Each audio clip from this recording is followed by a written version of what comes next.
Mapabak kabalen, good morning, magandang umaga sa inyo lahat mga pre. Ito kagising mo lang. Siyempre, alam niyo na pag nagising ako ng umaga, yung ginagawa ko, nagbumubog ako na may asin na maligamgam na tubig, pagkatapos maligamgam na tubig. Hindi ako magkakape. Yan muna yung ginagawa ko. At nagising ako umaga, siyempre, kung anong gagawin ko, alam niyo ba?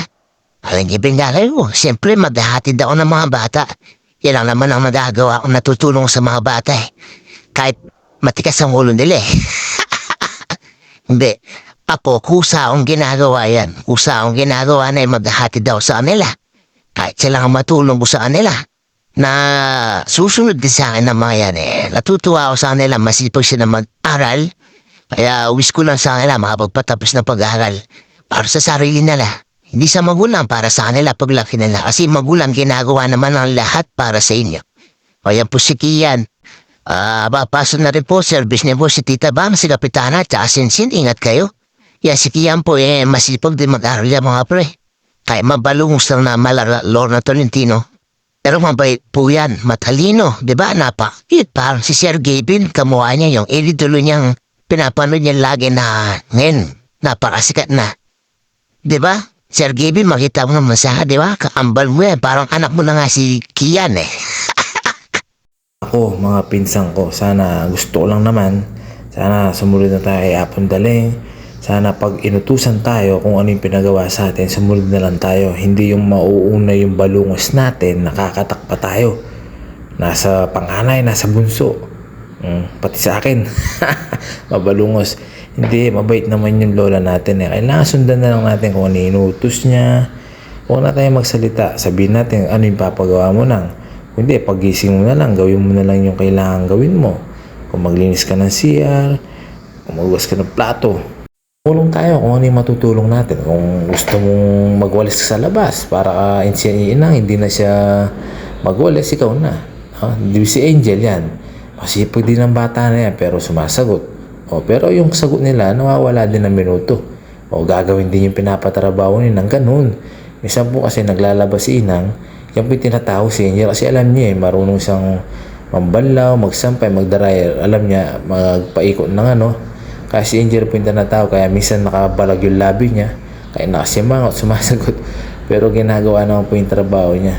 Yan po yung pinakamagandang pinsan ko. Mga pre, alam niyo naman. Si Angel Sadsad. Ayan po, hinihintay ko na lang po yung mga bata. Siyempre, pupunasan ko muna yung motor. Pero ayoko yung madumihan yung puti nilang damit na laban ng apo kong daling baka masisipa ako, baka di ko pinunasan advance na ako, kaya ginagawa ko pupunasan ko na. Ako, masaya ako pag nakapagpatapos ng mga bata na to. Napakatalino, matalino. Una, kay Crystal. Si Crystal po nag-aaral po sa Guagua. Si Franz, nakakuha din po yan. Si Macmac, nakakuha din po si Sam, kahit di sila nakuha, tsaka si Kian, hindi, sila, matalino po. Si Angel, kung sinuseryoso niya po yung pag-aaral niya, mataas din po yung mga grade niya, masipag din po siya, kaya nakabalag yung labi niya. Alam niyo bang may lahi kami matalino? Ako lang hindi matalino eh. Basta alaga nga pong dalhin, sabihin ko sa inyo, masipag, masunurin, mga pre. Bali yung anak ni Apon Daling mga pre ay 9. Panganay po yung mama ko, si Mama Ray, si Tito Police, si Tita Bang, si Tita Chanda, si Tito Junior, si Tito Sagani, si Tita Pe, si Tita Kang, tsaka si Tito Kim. Yan po yung magkakapatid. Si Tito Kim po yung pinakabunso, siya po yung dalaga. Ayan po, ito, nandito na po ako ngayon sa San Vicente National High School. Nakababa na po yung mga bata, pero tinitingnan ko pa sila bago hanggang makapasok sila sa gate mga pre. Yan, dami po nag-aaral dito, dati high school lang, ngayon may senior na. Kaya nga bilib ako sa mag-aaral dito kaya naglalakad po sila, makakapag-aral lang po sila ng mabuti, diba? Ganyan tayo dati, minsan nagkakatin pa nga tayo. Isa nga tatalon pa ako sa bakod para makalabas lang. Ngayon mga preto, nandito na ako sa bahay. May nakita ako napakaganda. Si Tita Ruy pala to, ang asawa ng Tito Police. Yan ang napakabait.